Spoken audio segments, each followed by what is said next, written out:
Welcome to Keiser Voices, the story of success, brought to you by Keiser University Graduate School, here where the academic world meets personal triumph. Join us today as we dive into the captivating tales of success. My name is Dr. Dan Kuchinka. I'm a graduate professor in the psychology department at the Keiser University Graduate School. Something I'd like to talk to you today about is servant leadership. My experience with servant leadership at Keiser University is an example would be when I created the Keiser University Research Center and Monday evening labs. I recognized a need. I recognized that students needed extra support, and I wanted to serve them. I saw myself as a leader. I did not have, per se, a management title, no administrative title, but yet I could still be a leader, and I will address that during this talk today. But I saw the need. I care about the students. I wanted to serve them, so I created this group and this organization, and it's helped many, many students. So that's just a quick example of what it means to be a servant leader, and I want to be able to help you become servant leaders as well today. How I'm going to do that is I'm going to address many commonly asked questions regarding the topic of servant leadership. So the first thing that I will do is, why don't I go ahead and just very briefly define what this concept of servant leadership is.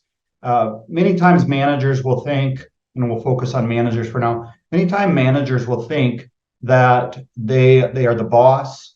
They have followers that basically do, to be blunt, maybe do what they say or do what they're tasked to do. And a manager's role is to make sure that that job gets done.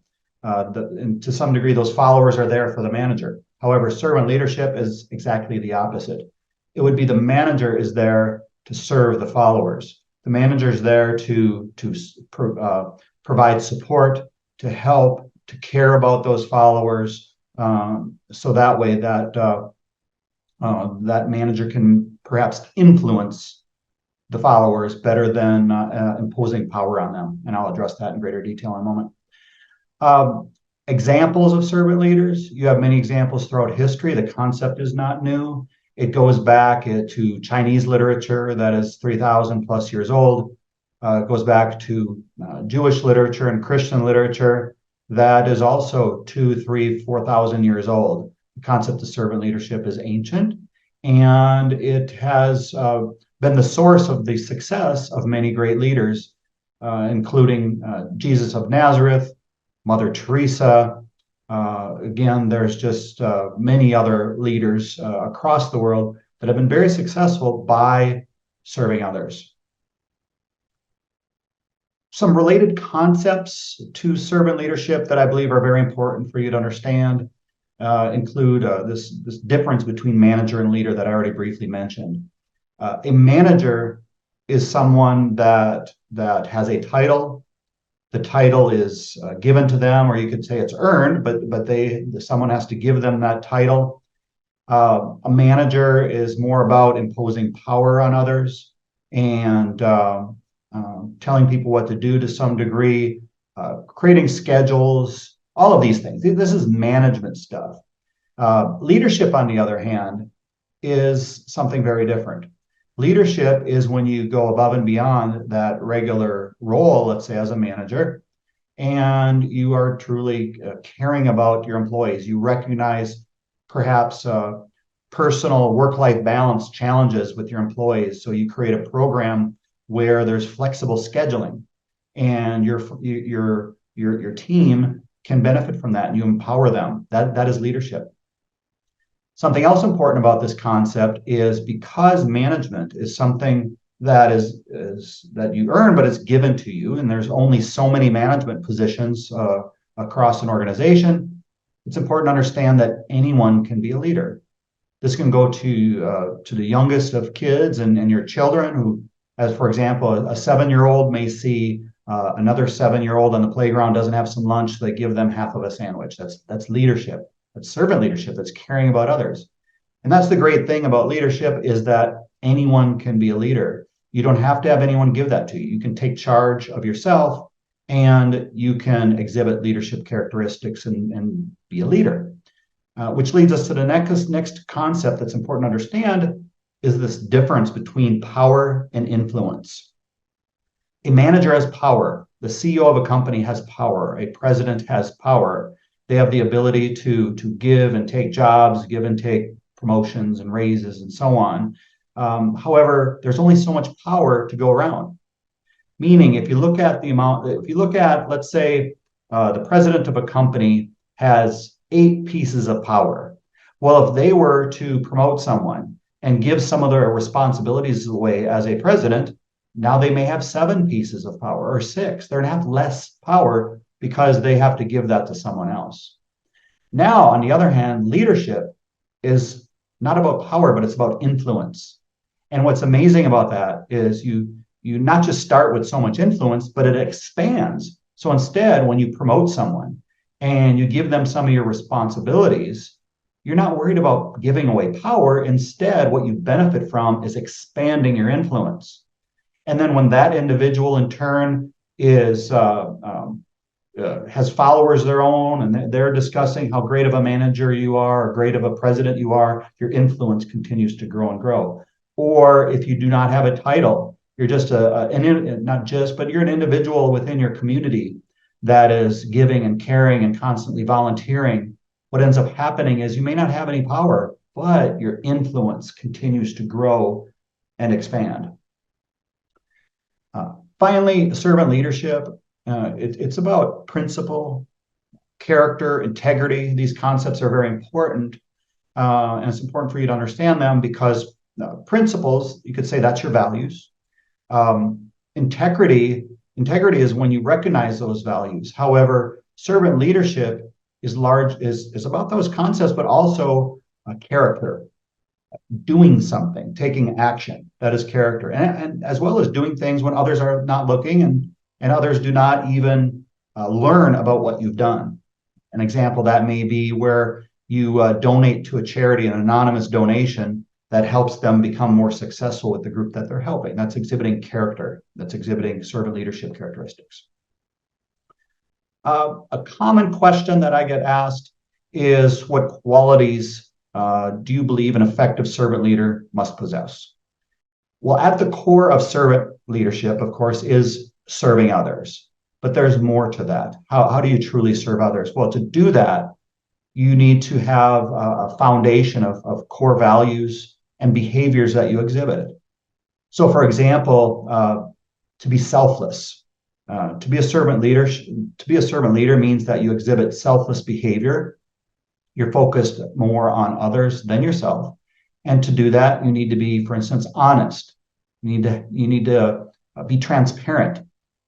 You need to be authentic, real with individuals.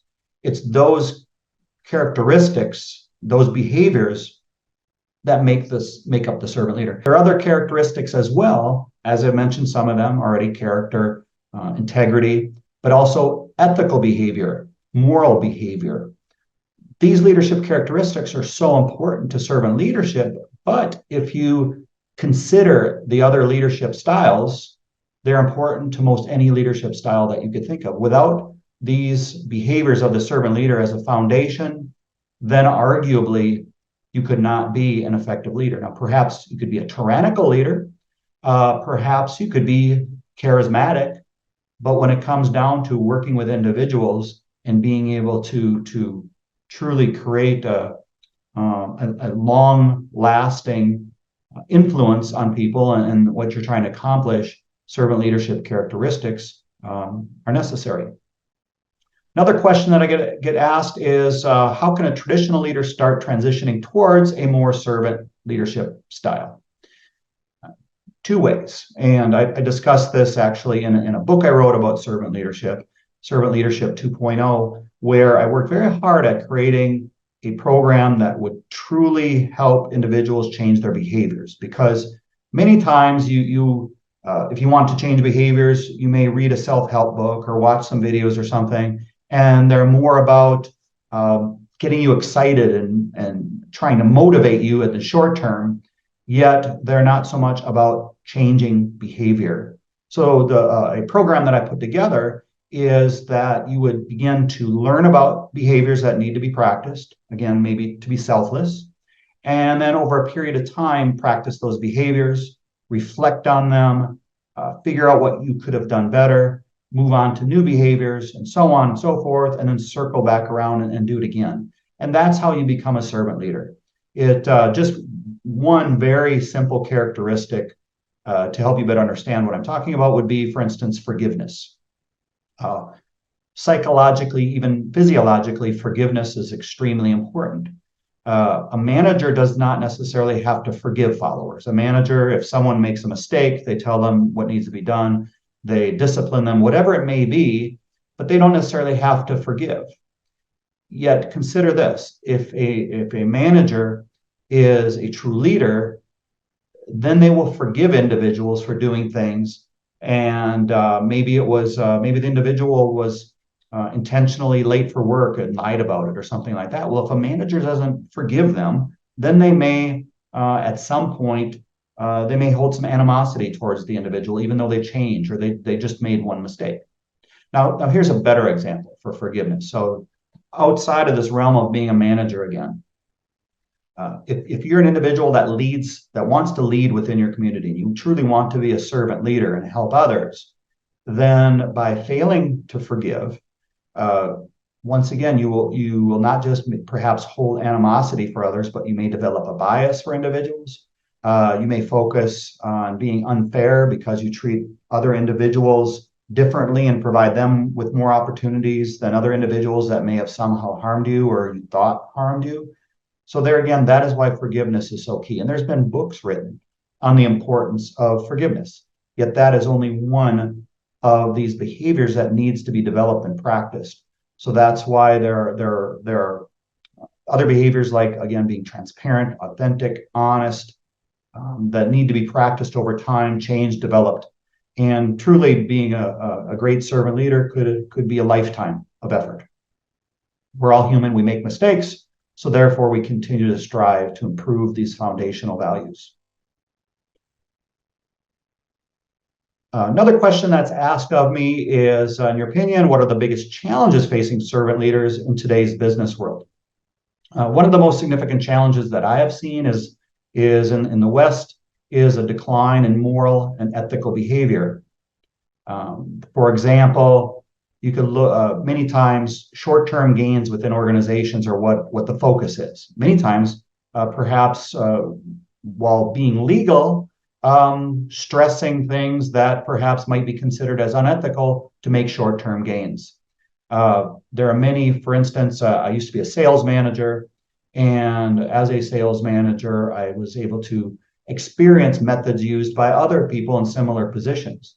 And sometimes sales managers would push their employees to reach certain sales goals, for instance, each month or week or even a day. And by pushing them to meet these short-term goals, then that naturally can lead to pushing the envelope, or in other words, perhaps being unethical, pushing oneself beyond what you normally might do and perhaps what you normally might say. And while it may not be totally unethical, well, that's debatable. Something may be unethical. So in other words, selling a product to someone that you think they need, but they don't actually need it, whether it be an investment product or something like that. Well, a servant leader will focus on that, will recognize that. And because a servant leader is ethical and moral and values these types of principles, then they would handle something differently, such as using that example again, learning more about the other individual and their needs and how they can best serve them. At Keiser University, we serve a student population, so we'll begin to focus here more on how we can best serve our students. I have come across individuals that when they teach, for instance, they want to really push students and really to some degree impose what they believe is needed by the student to learn the most, whether it be a ton of reading and writing every week or whatever it is.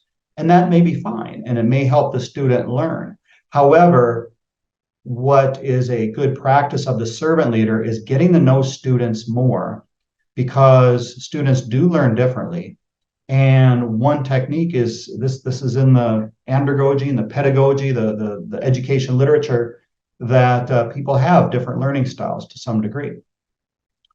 And so by being a faculty member that would be a better servant leader would mean you get to know those students more. You find out, for instance, I did a presentation earlier on serving students that speak English as a second language. Their learning needs are going to be different. Similarly, individuals that had a poor, let's say, education through the K through 12 system, they're going to perhaps need extra support. And so rather than looking at everyone totally the same, a servant leader will truly care about those students, learn more about them, and be flexible. Learn how to best serve that student. At the same time, they still get a great education, but you're doing it in a bit of a different way than many might do. Another challenge in the business setting when it comes to servant leadership is the stigma against servant leadership. Many people believe that a servant leader will not be as effective. It's a myth because it's been proven over thousands of years, as we've demonstrated. However, many people still believe that you need to be, for instance, you need to be very firm and authoritative and exhibit your power over others and so on, and use that management model to get a job done. And being a servant leader would be seen as weak or more less assertive and more passive. However, it is nothing like that. You still have rules to follow. You still have, for instance, if there's certain policy when individuals are late and so on. However, as a servant leader, you will recognize perhaps that some policies need to be changed. As a servant leader, you are strong because you listen to your employees. And even though they may exhibit some behaviors that are problematic, it doesn't mean you let them get away with those behaviors. It's just you manage them differently. For instance, if there is that employee that's late many times and they're disciplined because the policy says so. Well, what if it happens to be that they're continuously late because they need to take a child to school? So a servant leader will recognize that. They'll learn from that and then perhaps create a new schedule for that employee that can better accommodate them so they're able to drop off their child at school and no longer are they going to be late.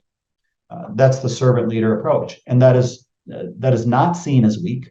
That's seen as caring and strong, creative, and seen in a very positive manner by employees because of the flexibility and ability to care about employees.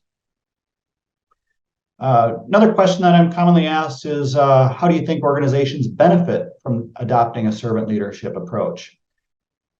There is plenty of research that shows that in engaging employees in the decision-making process will improve job satisfaction. It'll decrease turnover. It will improve overall performance within the workplace. And so to be a servant leader, again, means that you are going above and beyond what others might. And so, for example, if you were just a manager who focused on power, you would not want to necessarily train individuals that report to you because you're worried about losing that power. However, the servant leader does not care about power. They care about influence, and they care about serving others. So therefore, they may share their own knowledge, their abilities. They may cross-train. Part of a model I created in my book is a cross-training model that starts at the very top of the organization, goes right down to the frontline workers, where everyone could learn how to do tasks associated with certain positions. Within Keiser University, for instance, that might look something like where you have department chairs that are doing some of the duties of a dean, so that way they may learn how to become a dean one day and perhaps get promoted and so on. Similarly, you may have individuals that want to perhaps expand their knowledge so they can achieve being a chair of a department one day or a program coordinator. So those people in those positions are cross-training individuals that follow them, their followers, the people that report to them. So they may learn how to do those tasks.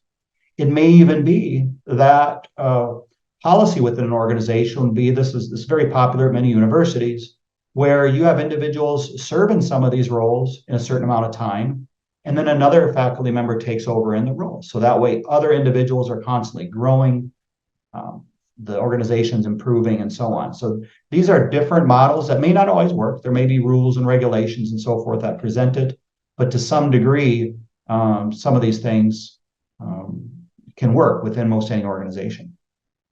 Culture. So culture is something that also can be improved in an organization by adopting a servant leadership approach. For example, within the hospitality industry, there is an approach that everyone is seen as a customer. And this is something that definitely could be applied. And many times I see it applied by individuals at the top. Dr. Robert Keiser, who is in charge of the graduate school, is a prime example where he sees individuals as his customers, both internally and externally. So let's discuss that. Your internal customers can be your followers. Your internal customers can be perhaps the IT department or administration or other departments that ultimately all come together to serve the same purpose, and that's to provide students with a quality education. So that's your internal customers. Your external customers, of course, are the students, but external customers can also be vendors. External customers can perhaps be individuals that are in charge of journals and conferences and such. So in the hospitality industry, you treat everyone as a customer, and you will take care of everybody by not just saying, hey, it's not my responsibility, but by actually walking that individual virtually or literally to the person that can actually help them. How does that look in Keiser University? Well, for instance, when we do advising, rather than if a student asks me, how can they do something with financial aid? I cannot answer that question. I'm not in financial aid. I know who is. So therefore, rather than saying I do not do that, now I can, if it's a virtual environment, I can perhaps email the person in financial aid that I know, copy that student, and say something like, I'd like to introduce you to because so-and-so student needs some help, and I hope you can help them. And then you can even take that a step further and perhaps follow up and make sure that that student was helped and they got the service that they deserve. So that's creating a servant-oriented culture. And there is countless research that shows how doing these types of behaviors will improve an organization. Again, the greater culture, all the way down to the climate within various departments and programs and among individuals and on and on. What ways do you believe servant leadership prepares organizations for long-term success? One of the best examples I can think of, for instance, is Judaism and Catholicism, or I should say Christianity, Catholicism as well, are great examples of long-term success of organizations that exhibited servant leadership behaviors. Now, yes, in various churches and among certain individuals and times in history, there's significant challenges. But overall, that applies to anyone. We're people where we are not perfect, and large and small mistakes can be made. However, the reality is that these organizations that practice servant leadership have survived thousands of years.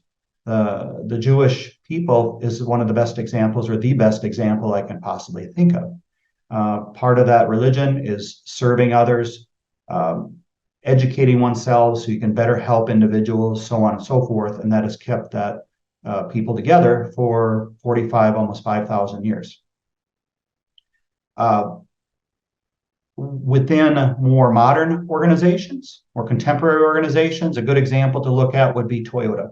So Toyota as a manufacturing organization began over 100 years ago, and what they have practiced is serving the frontline employees, empowering them, so that way if they recognize, let's say, a problem on the line, they can literally make a decision at the moment and stop the line. Toyota was at the foundation of lean manufacturing and being able to basically create an organization that has principles that lead to long-term success.